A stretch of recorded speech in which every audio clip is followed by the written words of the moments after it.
Verino, l'homme cartoonesque, le héros de BD.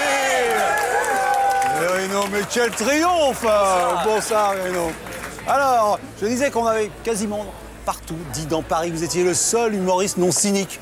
Ah ouais, ça, vous n'aimez pas le cynisme? Oh bah, je sais pas si je suis le seul, mais effectivement, c'est un truc... Je crois que ça me va pas très bien, en fait. Je suis pas contre, mais il y a des artistes qui le font vachement mieux que moi, et du coup, bah, je vais pas là-dedans. Pas un méchant garçon. Alors, une autre particularité, vous êtes un ancien champion de saut en longueur. Oui. Voilà, non, mais quand même, vous connaissez beaucoup votre saut en longueur. D'humoristes qui peuvent faire. Et alors, ça se sent sur la scène, parce qu'il adore tomber, et là, il prévient, non, je me fais pas mal, vous inquiétez pas. C'est vrai, vous gambadez quand même sur la scène. J'aime beaucoup, je me sers de ce que j'ai. Je me sers de ce que j'ai et j'adore le sport, j'adore, donc mon jeu est hyper physique. Alors vous n'êtes pas du tout de ce milieu-là, les parents ont été un petit peu inquiets parce que vous êtes quand même d'un milieu plutôt intellectuel.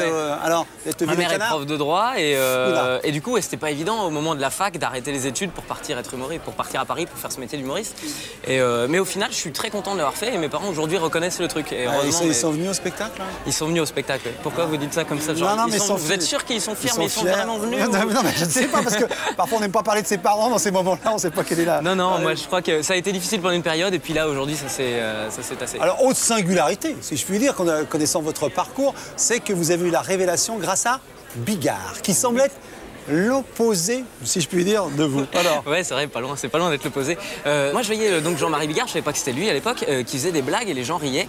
Et j'ai appris que c'était son métier. Je trouvais ça complètement scandaleux parce qu'un mec qui est payé pour faire des blagues, c'est quand même assez. Vous avez honte là d'être payé. Et finalement, ouais. Bon, et votre mentor, c'est Franck Dubosc, qui vous a découvert un peu et qui vous a aidé, mais qui est peut-être plus proche de vous, mais enfin encore, ça paraît un personnage tout à fait éloigné du personnage qu'on voit de vous sur scène. Oui, parce que le personnage de Franck est très typé, mais à la fois dans son travail, je crois qu'on est assez proches l'un et l'autre, puisqu'on a une précision. Je sais, enfin moi, c'est ce qui m'a appris, parce qu'il m'a découvert très tôt, ça faisait à peine 1 an et demi que je montais sur scène. Et du coup, oui, c'est la précision de Franck qui m'a bluffé, parce qu'il n'y a rien qui est laissé au hasard dans son travail, et c'est ce que j'essaye d'apporter. C'est pas le dilettante, c'est un super professionnel. Alors, qu'est-ce que vous avez décidé de nous proposer ce soir pour nous donner envie de retourner au théâtre de 10 heures? Bah, un petit extrait de mon spectacle. Vous allez monter là? Ouais, je vais monter là. On va retirer la vaisselle un peu parce que...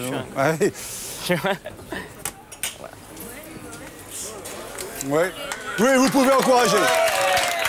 On encourage. C'est curieux, c'est bizarre. Alors, ce que je vais vous raconter, c'est simplement, je suis allé faire un tour à la Fnac la semaine dernière. Alors la Fnac, c'est assez curieux, mais je crois que c'est un petit peu notre Zara à nous pour les mecs. Tu sais que c'est vrai, quand on rentre dans la Fnac, on a envie de tout acheter. Nous, on rentre, on fait waouh. C'est iMac, iBook, iPod, écran high definition, chaîne high fidelity, tout est high à la Fnac. Et même ton portefeuille, il fait high. Et puis d'où ça vient ce mot Fnac? Tu sais, c'est quand même assez bizarre. C'est vrai que la Fnac, c'est en général, quand tu sais pas, tu dis ça. Attends, ça doit venir de l'anglais. To Fnac, Fnook, Fnook. Oh, yesterday I fnook at the Fnac. Oh, you fnook at the Fnac? Hey, so do me. Alors, oui, elle est toujours un peu longue à arriver, celle-ci, vous inquiétez. Oui, tu vas fnooker, hein, même quoi qu'il arrive, tu vas fnooker, tu vas même fucking fnooker, même pour t'acheter un bouquin. Parce que c'est vrai que quand t'arrives dans la Fnac, mais t'as toujours l'impression que tu peux le trouver tout seul, ton livre. Alors c'est hallucinant, tu te dis quand même, je suis pas plus con qu'un autre. Hein. Et au bout de 8 heures, tu te rends compte que si. Alors tu finis par aller voir un vendeur. Le vendeur, il est très facile à repérer à la Fnac, puisque c'est celui qui a un gilet vert et qui se balade toujours avec 4 clients derrière lui. C'est comme une maman canard. Et mon DVD, il est dans quel coin? Et mon CD, il est dans quel coin? Alors quand c'est à ton tour de lui demander ton bouquin, il te le file, mais il te le donne pas normalement. Tu sais, il va le chercher. Il te dit, suivez-moi. Mais il va pas le chercher, tu sais, tranquillement, genre la chasse aux papillons. Hein. Non, lui, il va le chercher, genre, suivez-moi. Et là, faut cavaler derrière, hein. Faut pas laisser partir. Attendez-moi! Attendez-moi, s'il vous plaît! S'il vous... Et c'est ça que ça veut dire Fnac, en fait. Il faut nous attraper, connard! Alors, quand tu réussis à le trouver, hein, je te passe le temps que tu passes, 8 heures, t'arrives face aux caisses, parce que bien sûr, faut que tu le payes, ton bouquin. Quand t'arrives face aux caisses à la Fnac, il y en a 50 d'affilée, elles sont toutes blindées, mais ton cerveau, il a jamais marché aussi vite. Laquelle va le plus vite? T'en choisis une presque au hasard, et une fois que t'es dedans, c'est parti. Tu t'ennuies. Tu t'ennuies. Hein? Ouais, tu le sais que tu t'ennuies. Tu commences à regarder les piles. Et quand tu commences à regarder les piles à la Fnac, c'est mort. Et tu commences à te poser des questions du genre, mais dans la télécommande, c'est des toutes petites, toutes fines ou des normales? On dirait qu'ils ont inventé les deux, mais rien que pour faire chier, tellement elles se ressemblent. Je dis, ah, attends, parce que la dernière fois que j'en avais acheté, bon, c'était pas les bonnes. Ça, ok. Mais c'était lesquelles? Et en même temps, derrière toi, tu sais, tout au bout de ta file, il commence à y avoir un petit peu d'animation. Parce que tout au bout de ta file, il y a un mec, tu sais, personne n'avance dans la file, hein, personne, mais lui, il va avancer quand même. Il est comme ça, il râle, il fait... Tu sais, alors, il a une technique pour faire avancer tout le monde, il avance un tout petit peu. Et donc le mec de devant, il sent le souffle chaud de son voisin de derrière. Donc il avance un tout petit peu lui aussi. Donc le mec de devant sent aussi le souffle chaud du voisin de derrière. Ah bon, un petit coup de latte parce que quand même on est à Paris. Ah, pour le geste. Et il avance un petit peu. Donc le mec de derrière avance un grand coup vu qu'il y a de la place. Au bout de 10 minutes, tout le monde est ratatiné. Toi t'es là, ah, je peux mourir demain. Aïe, c'était ça le rêve de ma vie. Être tout collé contre un mec qui pue des cheveux. Et derrière toi, un mec tout grand, et toi, t'es tout serré. Entre les deux, tu commences à avoir des idées bizarres. Et tu dis, oh là. Ce moment-là, c'est vraiment le moment de rester cool. Hein. Tu essaies d'être détendu. Oh, pardon. Oh, merde. Ah, pardon, excusez-moi, apparemment, tout le monde n'a pas vu la blague visuelle que je viens de faire.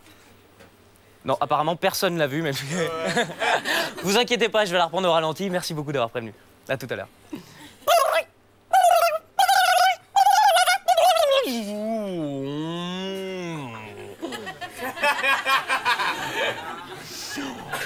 Pardon.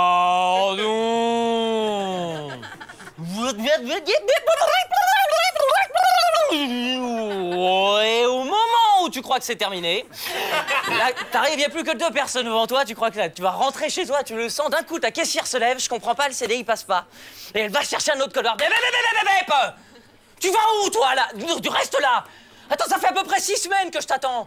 Ma carte Fnac, elle va bientôt arriver à expiration, alors t'es gentil, tu prends mon bouquin, tu prends ma carte bleue, tu bip avec ton pistolet laser et tu m'encaisses. Parce que moi, je commence à en avoir jusque-là. Et mais comment je fais un scandale? Toi, c'est la meilleure, celle-là. Bien sûr que je vais se faire un scandale, et je vais même te dire un truc, la moche. Je fais un scandale si j'ai envie de faire un scandale. Merde! Il n'y a pas un bruit autour de toi, il y a juste la caissière en face. C'est bon, c'est fini? Le terminal est en panne, on ne prend pas la carte bleue.